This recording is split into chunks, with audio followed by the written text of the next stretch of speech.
Hello everyone, Shirley here, and today we're going to take a look at Mythic Anduin. Arms plays a very funny build for this fight, as you can see on the left side of the screen there. Feel free to pause it if you want to look at the talents that I'm going to be running. I'm also going to be running the Night Fae Covenant with Corinne's Soulbind, and the big conduits we're going to be using are Merciless Bone Grinder, actually, and let's see, First Strike. And then the Strength one that just gives you strength when you get healed is what I'm going to be running for this fight.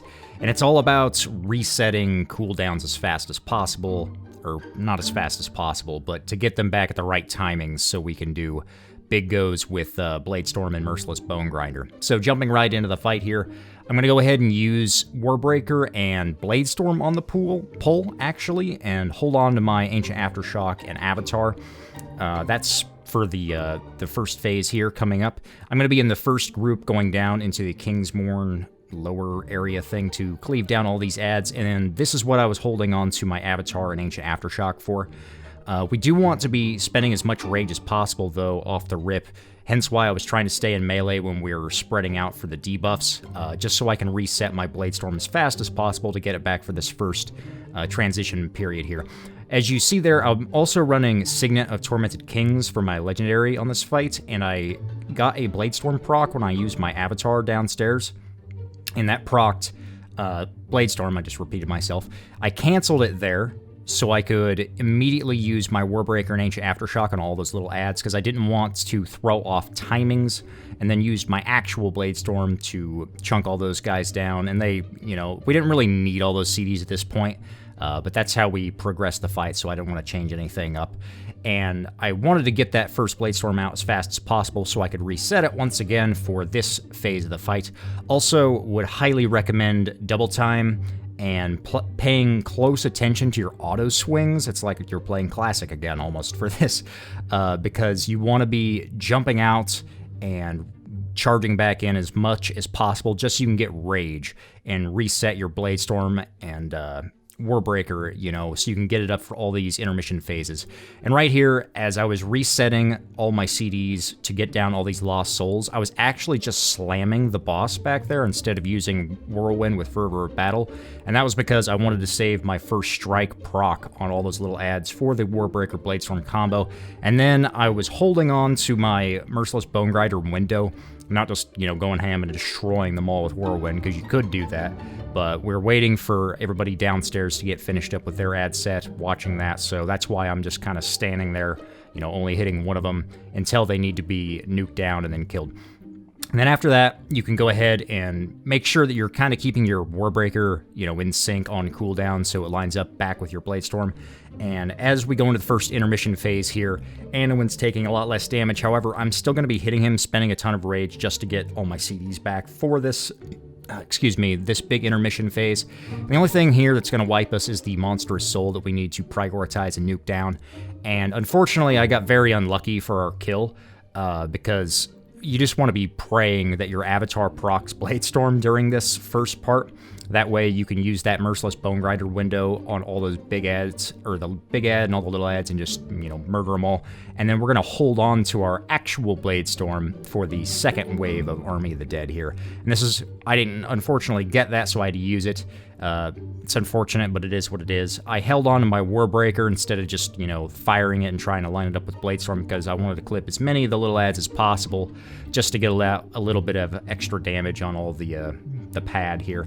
And as Bladestorm comes back up, I'm going to go ahead and just immediately use it. Unfortunately, there's not a ton of Fiendish Shoals left for me to actually, like, cleave with Merciless Bone Grinder, but I wanted to get it on cooldown. That way it's going to be, you know, rotating, coming back up for the next phase of the fight here.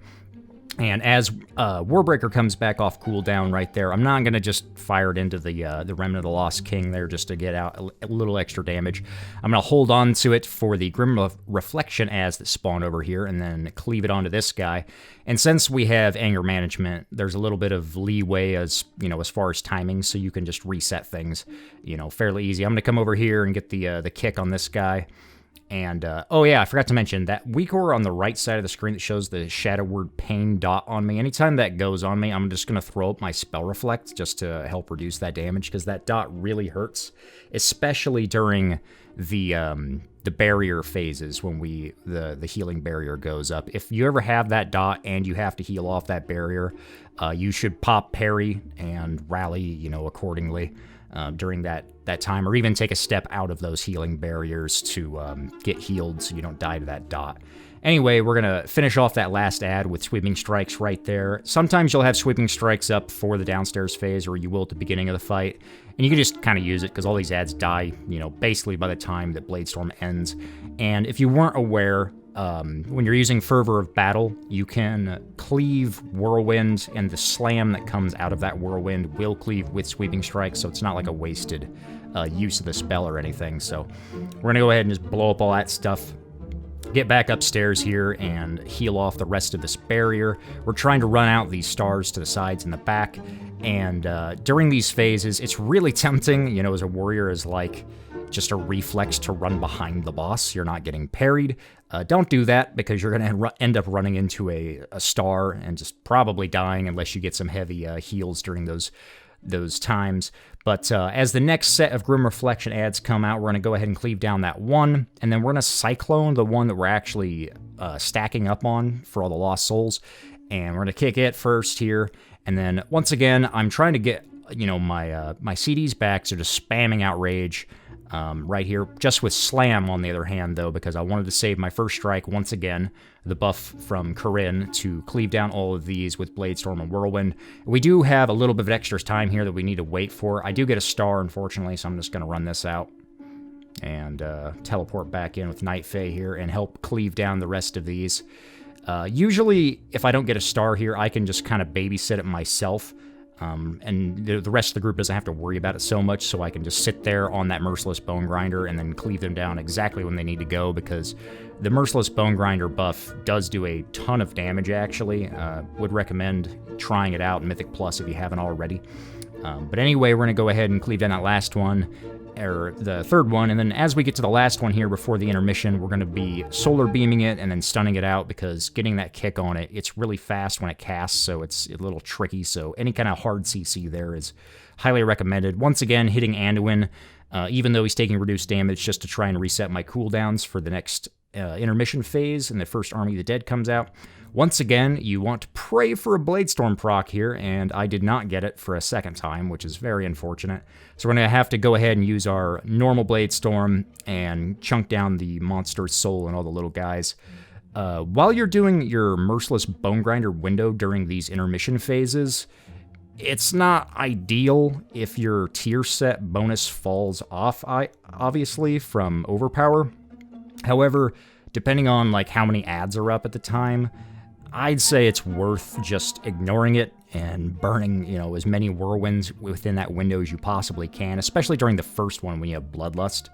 And then after the fact, during the downtime between the Army of the Dead phases, that's when you can build those stacks back up with procs, hopefully, and it should be okay, you know, going to the next set. As long as you have like a full stack set going into the Army of the Dead phase, it'll usually last the whole duration, so it's not that big of a deal if it falls off right at the end when all the things die.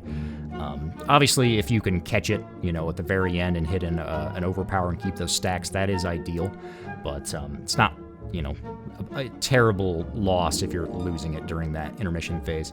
But anyway, as we get into the final phase of the fight here, we're going to take a few cheeky executes on him as he's channeling that thing and stepping out of the circle in the middle. We're stacking up for all these healing CDs during the Hope Breaker here.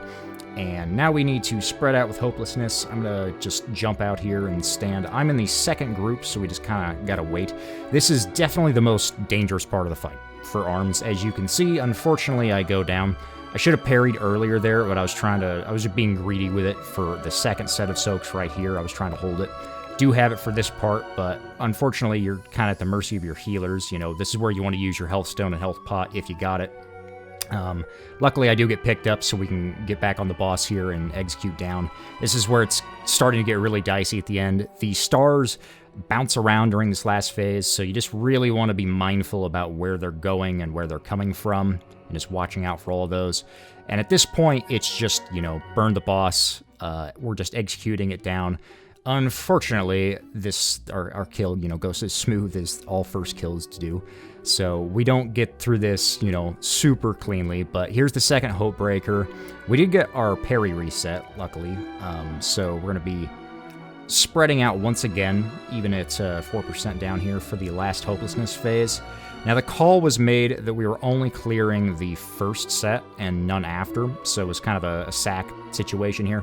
And I could see that even though I've got it, I'm just going to creep up here, and everybody around me can see that I got this, so I'm just going to get in as much damage as possible before this inevitably kills me, and everybody else with this debuff at the end here. But this was the call, so, we're just playing it by ear.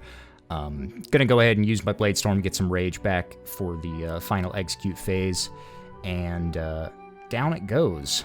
Unfortunately, I die right at 1%, but, we had enough people left at the end here that it wasn't too big of a deal. Anyway, that's Mythic Anduin Wrynn. Luckily, we had a Wind Fury Totem for this, I wanted to say. When you're playing the anger management build, if you don't have a Wind Fury Totem in your group, it's really hard to get enough rage for all those breakpoints to get everything to feel smooth at least. So definitely try to have Wind Fury. Ideally have a monk, so you're getting your physical damage debuff as well.